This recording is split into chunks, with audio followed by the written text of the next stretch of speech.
Muling ibinida ang mga katutubong laro ng bansa sa isinagawang Visayas leg ng Indigenous Peoples Games sa Bagos City, Negros Occidental. Yan ang ulat ni Daryl Oclares.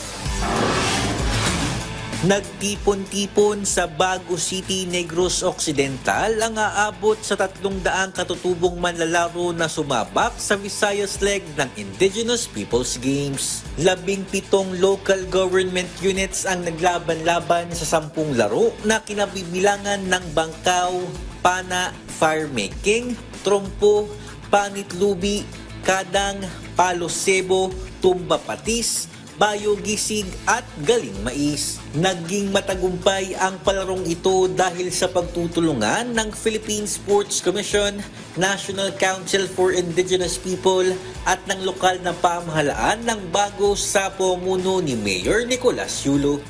It is our privilege na mag-host ng Indigenous Peoples Games dito sa Visayas leg, no? Para ma-showcase naman yung mga kapatid nating Indigenous peoples. Masaya ako na binibigyan talaga ng importansya ngayon ng national government as well as local governments yung mga Indigenous peoples rights din.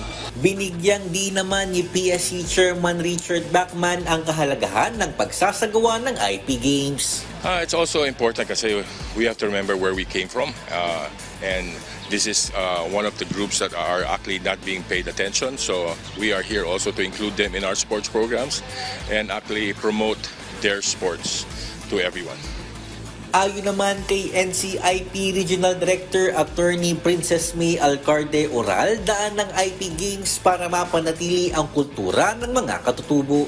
Ang IP Games or katutubong laro ay talagang napaka-importante kasi ito din isa sa mga pinakamahalagang paraan kung saan matatransfer yung tradition and culture ng ating mga katutubong pamayanan, lalo-lalo na sa mga younger generation.